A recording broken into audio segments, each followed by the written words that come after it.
시간 주님 말씀 앞에 섭니다. 주님 귀한 말씀 주셔서 우리를 살리시는데 이 말씀이 우리 영혼의 양식으로 우리가 아멘으로 잘 화답하며 이 말씀을 취하여서 우리를 복되게 하시는 주님의 손을 굳건히 붙잡는 그런 시간이 될 수 있도록 인도하여 주시옵소서.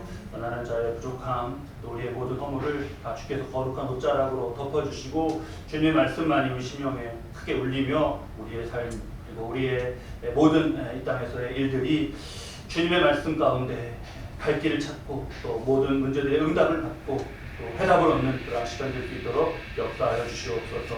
예수 그리스도의 이름으로 기도드립니다. 아멘. 자, 우리가 웨슬리 목사님 통해서 하나님께서 영국을 살려가시는 그런 역사를 보았습니다. 오늘 우리 마지막으로 봅니다. 올더스게이트라는 곳에서 회심을 했죠. 그 이후에 수많은 집회를 인도했습니다. 다 잘 기억하시죠, 여러분? 이제 우리가 올더스게이트 회심 이러면 그 회심을 말씀하시는 거구나. 다 이렇게 우리가 웨슬리 목사님에 대해서 많이 알게 됐습니다. 방해가 있었던 것도 기억하시죠? 처음에 그 솥대를 막 밀어넣어서 그랬던 방해. 또 야외에서 설교한다. 그게 되는 거냐? 뭐 이런 식의 비난도 있었습니다. 그런데 집회가 계속되어 갈수록 그런 사람들이 변화되어 갔습니다. 변화되어 갔어요. 열매를 보고 하나님의 일하시는 것을 보면서 너무나 이제 감동하고 영국 전체가 변해간 거죠. 그래서 말년에 웨슬리 목사님은 많은 존경을 받았습니다. 큰 사랑과 존경을 받았습니다. 위대한 생애이다. 정말 위대한 생애이다. 그렇게 평가를 받습니다. 자, 하지만 그렇다고 모든 것이 좋은 삶은 아니었습니다. 마지막 시간에 이걸 한번 보시죠. 한 가지만 대표적으로 보면 웨슬리의 목사님의 인생 가운데 어떤 상처가 있는 부분이, 큰 상처가 있는 부분이 있었는데 혹시 이게 어떤 부분인지 이렇게 떠오르시는 것이 있으셔요? 웨슬리 목사님은 연애와 결혼에 상처가 있었습니다. 웨슬리 목사님은 1703년생이에요. 1703년생. 미국에 인디언 선교하러 갔을 때가 30대 초반이었는데 그때 이제 솔로였습니다. 미국에서 그때 어느 자매와 사랑에 빠졌어요. 그래서 결혼식 하는 것까지 다 갔는데 안 됐습니다. 인디언 선교도 참 어려움이 많았는데 그것도 안 되고 그래서 마음 가운데 너무 힘들었어요. 영국에 돌아와서 우리 아까 회심이나 이런 그 이후에 집회나 이럴 때 다 그냥 싱글이었어요. 그러다가 1748년 1703년생이니까 1748년에 45세 때 고아원에서 일하는 13살 연하의 여인과 사랑에 빠졌습니다. 이번에도 너무 두 사람이 사랑하면서 결혼 직전까지 또 갔어요. 결혼식 직전까지. 근데 이번에는 그 동생 찰스 웨슬리가 이 여인을 되게 못마땅하게 생각하는 그런 게 있어서 반대하고 방해하고 이런 가운데 또 어그러져 버렸습니다. 그러다가 1751년 48세 때 발목을 다치는 일이 있었는데 그거를 이렇게 치료받는 것을 계기로 해서 몰리라고 하는 미망인, 먼저 한번 결혼했다가 남편을 이제 떠나보낸 그런 여인과 결혼하게 되었습니다. 48세 때. 여러분, 결혼이 늦어졌던 만큼 이 부부의 결혼 생활은 아주 좋고 좋은 부부가 되었을까요? 어떻게 생각하셔요? 결혼 그렇게 어렵게 했는데 불과 몇 년 못 되어서 사이가 안 좋아졌습니다. 아주 안 좋아졌습니다. 웨슬리 목사님 외부 활동이 굉장히 많았죠. 그래서 가정에서 시간을 많이 가질 수 없었습니다. 그런 것들도 하나의 원인이고 또 주변의 사람들의 증언을 들어보면 그 몰리라고 하는 부인은 질투심이 굉장히 많았어요. 질투심. 그리고 남편을 감시하고 그리고 어떤 꼬투리가 있으면 막 폭언을 거침없이 하는 그런 모습이 있었습니다. 그게 주변 사람들이 놀라서 기록해 놓은 그런 기록들에 나와요. 그러다가 이 여인은 1781년에 먼저 세상을 떠났습니다. 가정사고 하니까 이 정도만 우리가 보시죠. 자, 그러면서 모든 것이 정말 이렇게 위대하다고 평가받고 존경을 받는데 어떻게 이 부분은 이랬을까라고 하는 안타까움을 느끼고 또 어떻게 이렇지 하면서 우리 삶에도 이런 일이 있는 것을 우리가 어떻게 받아들여야 되는가를 말씀을 통해서 해답을 좀 구하고자 합니다. 우리 고린도 후서 말씀을 함께 찾으시죠. 고린도 후서 12장 7절 말씀입니다. 고린도후서 12장 7절 말씀은 사도 바울의 고백이 담겨있는, 중요한 고백이 담겨있는 그런 말씀입니다. 우리 고린도후서 12장 7절 말씀 함께 읽으실까요? 고린도후서 12장 죄송합니다. 12장 7절입니다. 여러 계시를 받은 것이 지극히 크므로 너무 자만하지 않게 하시려고 내 육체의 가시 곧 사탄의 사자를 주셨으니 이는 나를 쳐서 너무 자만하지 않게 하려 하심이라. 우리가 육체의 가시로, 사도 바울이 갖고 있었던 육체의 가시로 잘 알고 있는 그 부분에 대한 말씀이에요. 얼마나 이게 심했는지 거기 곧 사탄의 사자다. 이렇게까지 표현했어요. 사탄의 메신저죠. 사자니까. 여러분 이상하지 않습니까? 사도 바울이 그 손수건만, 그가 안수하고 그럴 때 낫고 뭐 이런 것은 무수히 많고, 그 손수건을, 몸이 갈 수 없어서 손수건만 가져가서 병자에게 댔는데도 병이 나았어요. 야, 이 바울이 사도라는 증거가 무엇이었습니까? 우리 그 12장 12절 말씀 보시면 사도의 표가 된 것은 증거가 뭐냐? 내가 너희 가운데서 모든 참음과 표적과 기사와 능력을 행한 것이라. 이거를 자신 있게 말할 수 있었어요. 야, 병이 낫고 귀신이 떠나가고 예수님이 말씀하신 기억사가 이런, 이게 사도가 된 표가 아니냐, 그렇게 말할 수 있는 그러한 사도였습니다. 근데 정작 그의 가시는요, 그거는 없애주지 않으셨어요. 웨슬리 목사님도 그 집회 가운데 어떤 상처가 있고 아픔이 있는 가정들이 회복된 것을 수를 셀 수가 없습니다. 그래요, 그렇게. 근데 자신은 이게 이랬단 말이에요. 부인 몰리아의 관계 가운데. 여러분 이거 우리가 어떻게 봐야 할까요? 자, 먼저 우리가 먼저 정리해야 될 건 상황의 변화를 위해서 우리는 기도해야 되죠. 상황의 변화를 위해서. 하나님이 그런 은혜를 준비하시고 기도하게 하시는 일들이 있어요. 그래 우리 기도하는 겁니다. 우리 봤잖아요. 찰스 웨슬리 병이 기적적으로 나은 것 봤잖아요. 그런 은혜의 역사가 있어요. 믿음의 동지와 만나갖고 웨슬리 목사님 회복되는 거 봤잖아요. 벨로 목사님과의 만남을 통한. 올더스 게이트에서 회심 봤잖아요. 내키지 않았는데 가서 이상하게 뜨거워지는 마음 가운데. 그리고 수많은 열매들을 받지 않습니까? 그러니까 우리는 기도해야 되고, 바꿔주셨을 때, 하나님께서 이런 은혜의 역사를 이루어주셨을 때 찬양하고 감사하고 그것을 오래 기억해야 합니다. 잠깐 감사하고, 여기 됐구나, 잠깐 감사하고 또 고개 돌려서 바로, 근데 이거는 왜 이렇게 안 되나요? 또 그것도 되면 또 이건 왜 이렇게 안 되나요? 그런 모습 많이 봤어요. 그래서 막 그냥 삶에서 뭐가 하나님이 안 들어주신 것이 많다고 막 말씀하시는데, 하나님의 응답이 없었던 것이 아니라 뭐라 그럴까요? 마음에 바닥이 없는 것 같은. 여기 감사를 쌓고 찬양을 쌓고 이렇게 했어야 되는 건데 그냥 이 밑에가 빠져버린 것 같은. 그래서 잠언에 왜 그 다오하는 거머리에 두 딸 있지 않습니까? 참 어떻게 말씀도 그렇게 기가 막히게 그렇게 표현해 주셨는지. 거머리가 피를 먹고 뭐 자신의 몸에 몇 배까지 뿔리도록 먹고도 또 먹고 또 먹고 그러는. 그래서 혹시 우리 영혼에, 우리 마음에 그런 감사와 찬양할 줄 모르는 빈곤함이 거머리처럼, 그 가난의 영이 그게 여기 어디에 그렇게 그냥 자리하지 않았나? 우리 꼭 돌아봐야 됩니다. 꼭 돌아보고요, 감사와 찬양이 충만하게 우리에게 있어야겠습니다. 자, 이게 이제 중심이고, 그런데 하나님이 그럼 바꿔주시지 않는 부분에 대한 거, 바울이라든가 지금 웨슬리라든가 또 우리 삶에 우리가 경험하는 것들은 도대체 어떻게 해야 되는 건가? 이것을 어떤 하나님께서 이 바꿔주시지 않는 이 상태에 이것을 어떤 장치로서 내게 주신 것이 아닌가? 이게 바꿔주지 않는 것이면 나를 바꿔가시는 것이 아닌가? 우리는 이거를 점검해야 됩니다. 바울에게는 그것이, 우리 아까 12장 7절 말씀 다시 한번 보시죠, 여러분. 거기 육체의 가시, 사탄의 사자, 우리가 기억하고 있는 이런 말 가운데, 표현 가운데 두 번 나오는 단어가 있습니다. 12장 10절에서 여러분 두 번 나오는 단어를 한번 찾아보셔요. 뭐죠?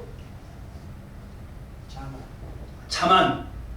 너무 자만하지 않게 하시려고 나왔는데 그 뒤에 또 나를 쳐서 너무 자만하지 않게 하시려고. 사도 바울에게 그것은 자만이었습니다. 자만. 바울은요, 근데 누가 봐도 자만해도 주변에서 할 말이 없을 그럴 사람이에요. 어쩌면 야, 자만할 만하다 이럴 수 있는 그런 사람입니다. 자만할 수 있는 게 너무 많아요. 근데 그렇기 때문에 굉장히 위험한 거죠. 그렇기 때문에 자만했다면요, 여러분 분명히 바울교가 나왔을 거예요. 바울교가.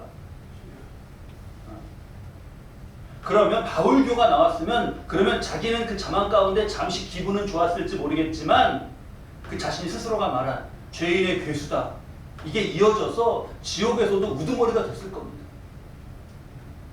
자만. 자만의 위험이 없는 사람이 없죠, 우리 가운데. 저는 자만의 위험이 저는 좀 제가 저 스스로 돌아보니까 없는 것 같습니다. 그 사람이 제일 자만한 사람 아니에요. 그러더라고요. 저는 돈 욕심이 없습니다. 그러는 사람이 그 사람은 돈 욕심 제일 많은 사람이라고 그러더라고요. 여러분, 그걸 막아주시는 장치가 아닌가? 우리 이걸 점검해야 돼요. 비록 이것이 불편하고 뭔가 이게 고통스러운 것도 있고 하지만 그렇지만요, 우리가 마지막에 주님께 갔을 때 이걸 놓고 가장 감사할 수가 있을 수 있어요. 이것이었군요. 이게 주님께로 가는 길을 계속 잡아주셨고 주님께 메어 달리게 하고 내가 메어 달린 것 같았는데 그게 실은 주님이 붙잡아 주신 거였군요 라고 우리가 그렇게 고백할 수 있는 것일 수 있습니다. 저는 이거 생각할 때 아주 우리 정말 잘 적용하면서 그 머리 가운데 저 생각 가운데 아주 인상적으로 남은 게 있는데요. 뭐냐면 우리 운전하고 다 오셨잖아요. 걸어오시기도 했지만 운전하고 오셨는데 운전하고 오실 때 안전벨트 차고 오셨어요? 안전벨트? 다 차고 오셨죠? 지금 안전벨트 다 차잖아요, 거의. 근데 기억 조금만 좀 뒤로 돌아가 보셔요. 그게 착용이 의무가 아닐 때가 있었습니다. 벌금도 안 먹이고 이럴 때. 그러다가 너무 사고가 나면 다치고 하니까 안전벨트는 생명의 띠입니다 이래갖고 캠페인하고 그 다음에 안전벨트 안 매면 거기다 받다가 그걸 이제 벌금을 먹이고 그랬던 과정을 거쳐서 우리가 여기 온 거예요. 요 전 시점이 요 때인데요. 어떤 일이 있었는지 여러분 아셔요? 안전벨트를 지금은 다 매고 운전하니까 그냥 안 맸을 때의 느낌을 잘 몰라요. 근데 안 매면 되게 편해요. 이렇게 편해요, 막 이렇게. 그래서 사람들이 그거 왜 안전벨트 매는 거를 자기 선택으로 하지 왜 그거를 강제해? 이렇게 했단 말이에요. 막 캠페인하고 그럴 때. 그리고 이제 벌금 먹인다 막 이러니까 막 거부하기도 하고 그랬어요. 근데 기억나는 게 뭐냐면 우리나라에서 일은 아니고요. 미국에서 어떤 사람이 되게 똑똑하다고 그 앞에서 안전벨트 검사하는데 편안하게 안전벨트 안 매고 가면서도 그거 딱 봐갖고 걸리지 않는 방법을 올려놨는데 뭔지 아셔요? 옷이 있잖아요, 옷이? 이 티셔츠인데 여기서부터 여기까지 이렇게 띠가 된 옷을 띠를 무늬로 새긴 옷을 입고 운전하고 가는 거예요. 그럼 경찰이 이렇게 보다가 맨 걸로 보이잖아요. 그래가지고 갈 수 있다. 그래서 그거를요 인터넷에 자기 뭐 이런 그 SNS에다 이렇게 하면 된다고 또 올렸어요. 근데 여러분 그 사람이 교통사고 나서 크게 다친 거 아셔요? 그 사람이 이거 없으니까 너무 편해. 야, 이 옷 딴 사람들도 만들어갖고 이렇게 입고 잘 통과. 그랬던 사람이 교통사고 나서 크게 다쳤어요. 이게 그런 거예요. 좀 이게 끼기도 하고 막 불편도 하고 그렇지만요. 그게 하나님 주신 장치가 아닌가 꼭 봐야 됩니다. 바울은 그게 자만이었어요. 그 부분. 그래서 이걸 놓고 그렇게 기도를 했죠. 그랬더니 3번이나 기도했지만 12장 9절에 주님이 직접 말씀해 주셨어요. 내 은혜가 내게 족하다. 이미 너에게 준 은혜가 족하다. 그거 하나에 꽂혀가지고 여러분 가시의 끝을 보셔요. 얼마나 아주 가시의 끝은 얼마나 작은 하나의 그런 점이에요. 근데 거기에 꽂혀서 모든 것을 보지 못하고 이것을 하나님이 안 고쳐주셨다. 하나님이 이럴 수 있냐? 내가 이거 지금 하고 있는 일이 얼마나 이런 일인데 이걸 안 고쳐주셨다. 이 바늘이라는 가시라고 하는 이 표현, 그렇게 한번 묵상을 하면 아주 정말 살아있는 말씀으로 더 느껴집니다. 근데 주님은 내 은혜가 내게 족하다. 당일 보고 끝 같은 그 부분 빼고 나머지 보니까 바울에게 주신 은혜는 어마어마한 거잖아요. 그리고 내 능력이 약한 데서 온전하여 주니라. 너가 그렇게 말했던 그 부분, 그것 때문에 오히려 너는 그 자만이 아니라 더 주의 일에 사도의 직분에 충실할 수 있는 그게 되고 있다라고 하는 것을 깨닫게 하신 거죠. 네. 우리 안영원 권사님 대표기도 하셨는데 기도 저는 들으면서 오늘 말씀의 은혜와 같은 그런 큰 은혜 느꼈어요. 제가 뭐 이런 설교 내용을 미리 말씀드린 것도 아닌데 우리가 약함이 있는 거, 부족함이 있는 거, 그것이 당장에는 뭔가 어두움같이 보이지만 아까 말씀하신 기도 표현 가운데 축복의 그림자라는 걸 깨닫게 해달라. 그런 표현 하셨는데 정말 너무 와닿았습니다. 맞아요. 약한 데서 강하여지는 그건 축복이 있기 때문에 젖어있는 큰 축복이 있기 때문에 그 옆에 있는 그림자 같은 부분. 이렇게 연결되면서 저는 너무 은혜가 컸습니다. 바울에게 그게 자만이었죠. 웨슬리에게는 뭔 거예요? 웨슬리에게 그게 결혼이었던 겁니다. 그러니까 아내 문제 때문에 안타까워하고 주변에서 하나 정말 그렇게 이런 분인데 어떻게 이럴 수 있나 그렇게 안타까움을 말하는 이들에게 웨슬리가 이렇게 대답했다고 해요. 하나님께서는 오랜 세월 동안 고난을 선으로 바꿔주셨습니다.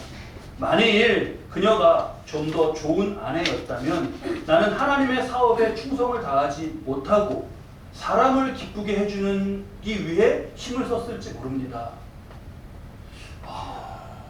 그래, 그렇구나.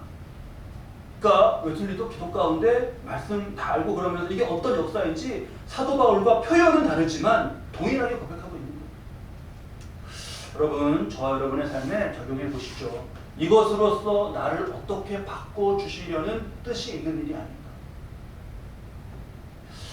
그리고요, 하나님은 내가 나를 아는 것보다 하나님이 나를 더 잘 아십니다. 그렇잖아요. 그렇기 때문에 헛된 것 빠지고 저기하고 잘못 가고 그런 것에 대해서 막으시고 하나님을 더 의지하게 하시는 그런 뜻을 주시고 인도하시는 그런 인도하심이 있을 수 있어요. 그 장치로 말미암아서 이 죄로 연합된 나의 이 옛사람이 부서지고 어떤 그러한 순간에라도 예수님 닮은 모습으로 우리가 살아가도록 인도하시는 그런 인도하심이 그것을 인도하심이 담겨있는 그런 뜻일 수 있습니다.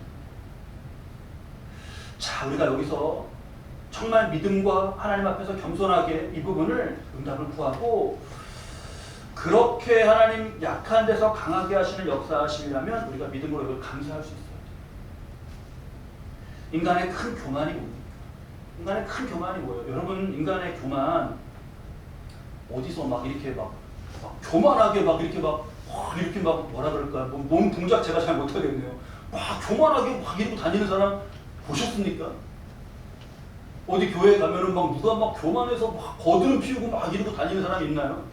아무도 그렇게 안 다녀요.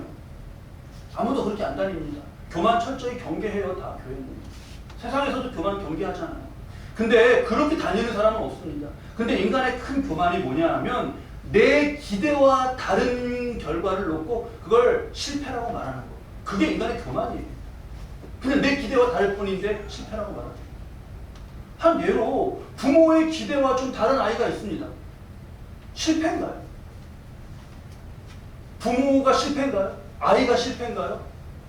부모의 기대와 좀 다른 거예요. 내 기대와 좀 다를 뿐인 게 그건 실패가 아니란 말이죠. 사도 바울, 사도의 길 잘 가고 있습니다. 너무나 잘 감당하고 있어요. 근데 그 가시 같은 그 끝에 그런 지점 보고 아이고 실패네. 그렇다면 바로 그 마음이야말로 거들먹거리는 몸이 아니라 그 마음이야말로 그게 위험한 교만인 거죠. 하나님의 일하심을 두고 약한 데서 강하게 하고 계시는 그런 붙잡고 계시는 것을 두고 실패네 라고 말하는 하나님의 일을 모욕하는 것이 될 수 있습니다. 얼마나 무서운 교만이에요 이게. 그거 정말 잘 봐야 돼요. 마음 가운데 교만은 이런 거들먹거리는 걸로 안 나타납니다. 절대 그렇게 인간이 그렇지 않아요. 근데 그 작은 틈에서 교만한 마음으로 판단하는 거죠. 교회가, 성도가 십자가를 잘 감당해 가고 있습니다. 근데 거기다가 세상 기준 들이대갖고 실패네, 성공이네 이러는 거. 그게 바로 하나님 모욕하는 차원의 교만이에요. 우리의 모든 일들을 여러분 다 이러한 눈으로 약할 때 강함되게 하신, 강함은 강함대로 보고 약할 때 강함되게 하시는 그 역사를 잘 분별하는 그런 영적인 눈이 우리에게 있어야겠습니다. 자, 웨슬리를 총체적으로 정리하면 다시 우리 데살로니가전서 오늘 본문 말씀으로 돌아오시죠. 데살로니가전서 말씀을 보면 5장이었습니다. 12절부터 우리가 보았습니다. 형제들아, 우리가 너희에게 구하노니 너희 가운데서 수고하고 주 안에서 너희를 다스리며 권하던 자들을 너희가 알고. 웨슬리가 이러한 모습이라고 할 수 있겠어요. 말씀을 풀어서 웨슬리를 설명하자면 너희 가운데서 수고하고 주 안에서 너희를 다스리며 권하는 자들을 너희가 알고. 자, 13절 함께 읽겠습니다. 우리 그들의 역사로 말미암아 사랑 안에서 가장 귀히 여기며 너희끼리 화목하라. 이게 영국 국가 차원의 버전으로 이루어진 거죠, 이 말씀이. 그렇죠. 싸움과 술주정과 다툼과 도박과 범죄와 무슨 뭐 그런 걸로만 얼룩져가던 데에서 사랑 안에서 가장 귀히 여기며 너희끼리 화목하라. 이게 영국에서 이루어져간 겁니다. 야, 이를 위하여서 14절 말씀, 이게 말씀이 웨슬리 사역을 두고 기가 막히게 풀어줘요. 14절 말씀을 보면 형제들아 너희를 권면하노니 게으른 자들을 권계하며. 이게 웨슬리의 설교 가운데, 사역 가운데 있었던 일이에요. 마음이 약한 자들을 격려하고 힘이 없는 자들을 붙들어주며 모든 사람에게 오래 참으라. 제가 오늘 주보에다가요, 밑에다 사진 작지만 몇 장을 실어놨는데 교도소에서 설교하는 존 웨슬리. 존 웨슬리가 어려운 사람을 돕는 모습, 영국 노동자 과부들과 아이들을 돕는 모습, 이런 것들이 당시에 사파로, 사진이 없으니까 사파로 소개되고 했던 것인데 작지만 그렇게 실었습니다. 이거죠. 게으른 자들을 권계하며 마음이 약한 자들을 격려하고 힘이 없는 자들을 붙들어주며 모든 사람에게 오래 참는 것. 그것이 사역이었다고 할 수 있겠어요. 그럼 여러분, 이게 우리의 지금 우리가 감당하고 있는 십자가도 보셔요. 여러분이 감당하고 있는 십자가도 보셔요. 이런 것들이 있지 않으십니까? 힘이 없는 자들을 붙들어주는 거. 근데 힘이 없는 자를 붙들어주다 보니까 힘이 좀 빠져요. 이게 힘을 계속 붙들어줘야 되니까. 그래서 그냥 또 잠시 또 하나님 앞에 기도하기도 하고 다시 힘을 얻어서 붙들기도 하고 마음이 약한 자들을 격려하고. 근데 14절 말씀이 여러분 꼭 예수님이 우리에게 하신 사역이랑 또 똑같잖아요. 그렇잖아요. 게으른 자들을 권계하며 천국 복음으로 마음이 약한 자들을 격려하고 힘이 없는 자들을 붙들어주며 모든 사람에게 오래 참으시는 가운데 사랑하여 주시는 거예요. 그래서 예수님의 사역과 웨슬리의 사역과 다 우리 또 교회의 사역과 함께 이렇게 보게 됩니다. 자, 그러면 이렇게 웨슬리가 사역해가면서 감당해가면서 참 힘들었을 텐데 뭔가 어디서 이렇게 힘을 얻었을까? 웨슬리는 그걸 마지막으로 우리가 보시죠. 웨슬리는요 당시에 정말 이례적이라고 할 만큼 88세까지 장수했어요. 굉장히 오래 산 겁니다, 당시. 그를 방해하면서 막 죽어라, 웨슬리 저를 죽여라, 뭐 죽어라 그랬던 사람들 있지 않습니까? 그런 사람들이 다 웨슬리 목사보다 먼저 죽었어요. 장수 비결을 묻는 질문에 이렇게 대답했습니다. 60년 동안 매일 새벽 4시에 일어나서 기도한 것. 그게 내 장수의 비결이다. 웨슬리가 사용했던 그 집무실 한쪽 구석에 이렇게 쥐구멍처럼 구멍이 2개 파여 있는 게 있었습니다. 그래서 웨슬리 사후에 웨슬리 기념하는 시설들이 많이 있는데 그 사무실 방문했던 어느 분이 관리인에게 물었어요. 저 구석에 있는 저거는 웬 쥐구멍이 저렇게 났어요? 물었어요. 그랬더니 그때 그 관리인, 안내인이 대답해 줬습니다. 저건 웨슬리 목사님이 무릎 꿇고 기도한 마룻바닥에 구멍이 뚫린 겁니다. 야, 무릎을 꿇고 기도했는데 거기가 이렇게 그것을 이렇게 성지 순례로 온 사람이 저기 왜 쥐구멍이 뚫렸냐고 그렇게 보여질 만큼 깊이 거기가 파여 있었던 거예요. 기도. 많은 어려움 이겨가면서 감당해 가신데 기도가 있었다는 거예요. 우리가 이러한 가운데 그렇구나 정말 기도에 힘이 없구나 라는 것을 새깁니다. 웨슬리 목사님 스스로 늘 확인했던 질문이 7가지가 있어 제가 주보에 실었는데 우리 함께 보시죠. 존 웨슬리 목사님이 매 순간 자신에게 물은 7가지 질문. 우리가 함께 읽을까요? 7가지? 주보에 실려 있습니다. 함께 읽으시죠. 첫째, 너는 항상 기도하는가? 둘째, 너는 모든 순간마다 하나님 앞에서 즐거워하는가? 셋째, 너는 모든 경우에 감사하는가? 넷째, 너는 욕심내는 것이 없는가? 다섯째, 너는 두려워하는 일이 없는가?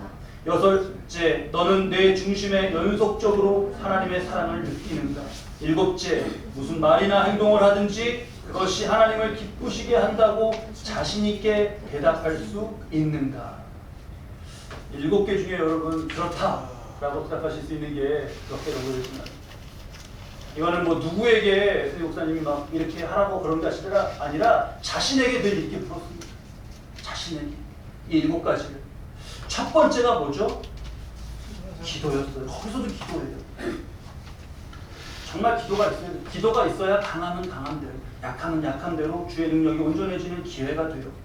기도가 없으면요, 그거 자랑거리 가지고 자만하고 교만해집니다.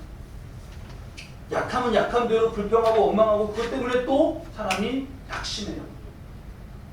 기도입니다. 두 번째 것도 한번 보시죠, 여러분. 첫째, 둘째 이렇게 이어졌는데, 둘째는 뭐죠? 너는 모든 순간마다 하나님 앞에서 즐거워하는 것. 여러분, 도전이 되지 않으셔요? 이런 명언이 있습니다. 인생에서 가장 의미 없이 보낸 날은 무슨 날이게요? 인생에서 가장 의미 없이 보낸 날은 웃지 않고 보낸 날이다. 명언이 있어요. 목사님, 웃을 일이 있어야 웃죠. 근데 이게 웃을 일이 있어야 웃죠. 그렇게 물으실 수 있는데, 근데 이게 믿음의 세계에서는 이 웃음이 달라요. 뭐냐면요, 웃음은 어떤 반응이 아닙니다. 누가 내 앞에서 막 원숭이 흉내를 내고 그래갖고 웃는 거, 그런 반응이 아니에요. 이걸 반응으로 생각하면, 우리 데살로니가전서 5장 16절 말씀에 항상 기뻐하라 말씀이 있지 않습니까? 이걸 반응으로 생각하면 이 말씀은 절대 풀리지가 않아요. 어떻게 이럴 수가 있어? 어떻게 항상 기뻐해? 누가 나를 기쁘게 뭐 해주는 게 뭐가 있다고? 절대 이 말씀 안 풀립니다. 그래서 이 말씀 많이 좋아들 하시고, 항상 기뻐하라, 쉬지 말고 기도하라, 범사에 감사하라, 박수 붙여놓기도 했는데, 근데 의아한 가운데 말씀을 많이 물으셔요. 어떻게 이럴 수 있냐? 반응이 아니에요. 누가 옆에서 개그맨이 계속 웃겨주는 게 아닙니다. 반응이 아니라요, 어떤 결과적인 반응이 아니라 시작하는 자세예요. 시작하는 자세. 자, 강함에도 약함에도 하나님의 뜻이 다 있다. 다 있다, 거기 하나님의 지금 이게. 그러면 여기서 믿음에서 나오는 자세가 웃음으로, 기쁨으로 이걸 맞을 수 있는 겁니다. 하나님의 선하심을 믿고 나아가는 자세는 웃음이 가장 맞잖아요. 그렇구나. 웨슬리의 점검을, 이 7가지 점검을 이렇게 보면, 첫째, 너는 항상 기도하는가? 둘째, 모든 순간 하나님 앞에서 즐거워하는가? 이렇게 꼽아가 보다 보면, 셋째, 모든 경우에 감사하는가? 이렇게 꼽아가다 보면 바로 오늘 우리 본문 말씀에 5장 16, 17, 18절을 떠올리게 돼요.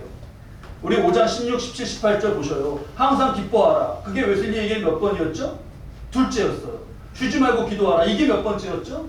첫 번째였어요. 범사에 감사하라가 3번째. 그러니까 스스로 물은 7가지 질문 가운데 뒤에 것들도 다 그렇겠지만, 일단 3가지만 보면 다 데살로니가전서 5장 말씀에 있는 것이 자기에게 점검하는 그런 포인트였던 거예요. 그러고 보면 그렇습니다. 기도도 먼저 하는 거예요. 먼저. 기도도. 믿음으로 모든 일을 하나님께 맡겨드리는 기도가 먼저 하는 거죠. 감사도 그렇습니다. 감사도 먼저 하는 거예요. 가령 새벽에 우리가 새벽 예배 드리는데, 새벽 예배 마치고 기도한다. 감사를 놓고, 자, 오늘 보자. 하나님, 오늘 하나님께서 어떤 감사한 일을 내게 주시려는지 한번 제가 보겠습니다. 이게 아니에요. 이게 후에 뒤에다 갖다 놓는 게 아니에요. 먼저예요. 기쁨도 기도도 감사도 먼저예요. 먼저는 어떻게 감사할 수 있는 거죠? 오늘 이렇게 눈을 떴고 이 삶으로, 하나님 주신 삶으로 나아갑니다. 감사합니다 라고 하면서 나아가는 거죠. 먼저 앞에 있는 거예요. 기쁨, 기도, 감사가 다 그렇습니다. 선제적인 자세로 항상 기뻐하라, 주지 말고 기도하라, 범사에 감사하라, 이 말씀이 있는 거예요. 웨슬리 목사님이 이러한 자세로 살아갔다는 것, 우리에게 신앙적인 큰 도전이 되길 바랍니다. 특히 이 3가지 16, 17, 18절 이 말씀을 높이는 여러 가지 표현들이 있죠. 세 가지 무슨 3주덕이다 뭐다 막 높입니다. 높이는 것도 중요하고 이 말씀에 순종해서 이렇게 하는 것이 가장 중요해요. 항상 쉬지 말고 기도하고 범사에 감사해요. 꼭 여러분들 오늘 말씀 우리 나눈 저와 여러분 이것이 삶의 자세입니다. 선제적인 나의 자세로 딱 말씀이 탑재되시기 바랍니다. 자, 웨슬리 목사는 이러한 자세로 사명을 다하셨어요. 마지막 날이니까 숫자로 한번 정리해보면 전도하기 위해서 말을 타고 영국 구석구석을 다녔는데 그 다닌 거리가 총 40만 킬로미터입니다. 말 타고 40만 킬로미터. 지구를 10바퀴 도는 거리. 와, 말을 타고 차도 아니고 말을 타고 일생 동안 4만 5천 번 설교를 했습니다. 4만 5천 번. 50년이 몇 책일까요? 50년 곱하기 365일. 한 50년. 50년이 18,000일 정도예요. 근데 4만 5천 번을 설교했다는 거는 도대체 얼마나 설교를 정말 하루에 몇 번씩 많이 했는지 헤아리기가 힘든 겁니다. 가장 많을 때는 2만 5천 명을 두고 설교하기도 했습니다. 또 이런 일도 있었습니다. 죽기 6일 전까지, 죽기 정말 며칠 전까지도 주의 일에 헌신하고 건강하게 감당했는데 죽기 6일 전에는 그 노예제도 폐지 운동을 하던 하원의원 윌리엄 윌버포스가 있습니다. 영화로도 만들어졌죠. 영화 윌버포스가 일생이 영화로도 만들어져서 큰 울림이 있었습니다. 그 윌버포스에게 돌아가시기 6일 전에 편지했어요. 그 편지의 내용도 제가 그 일부를 실어놨는데 우리 주보에서 보시죠. 함께 노예제 폐지 운동을 하던 하원의원 윌리엄 윌버포스에게 보낸 편지 중에서 그 부분 읽겠습니다. 하나님이 도와주시지 않으면 우리는 사람과 사단의 공격에 넘어질 수밖에 없습니다. 만약 하나님이 우리와 함께 하신다면 과연 누가 그대와 맞서 싸울 수 있겠는가?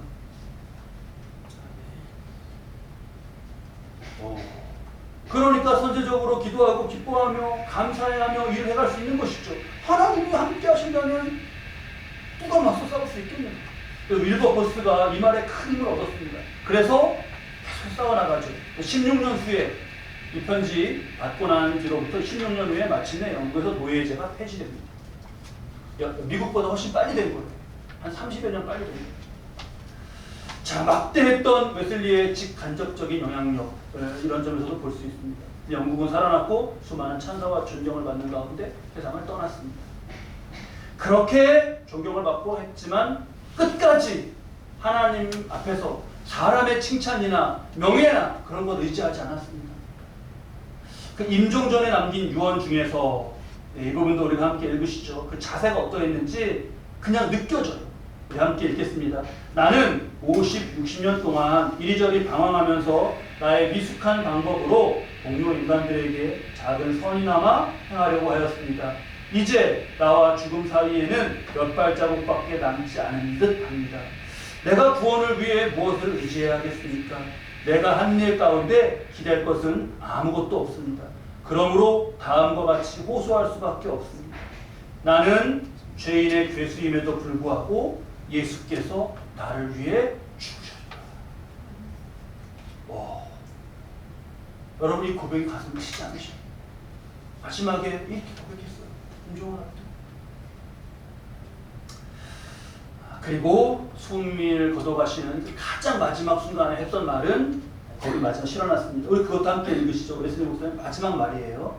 가장 좋은 것은 하나님이 우리와 함께 하시는 것이다. 아멘. 이 마지막 모습도 정말 울림과 보온이 되는 모습으로 그렇게 떠났습니다. 그 함께했던 임종자리에 함께했던 이들이 많았어요. 10몇 명이라고 기록이 남아있는데 그래서 거기도 보면 존 웨슬리의 죽음 그 사파도 그 장면을 그대로 그린 그런 모습인데 정말 거룩한 순간에 그런 거룩한 고백 가운데 주께로 가셨습니다.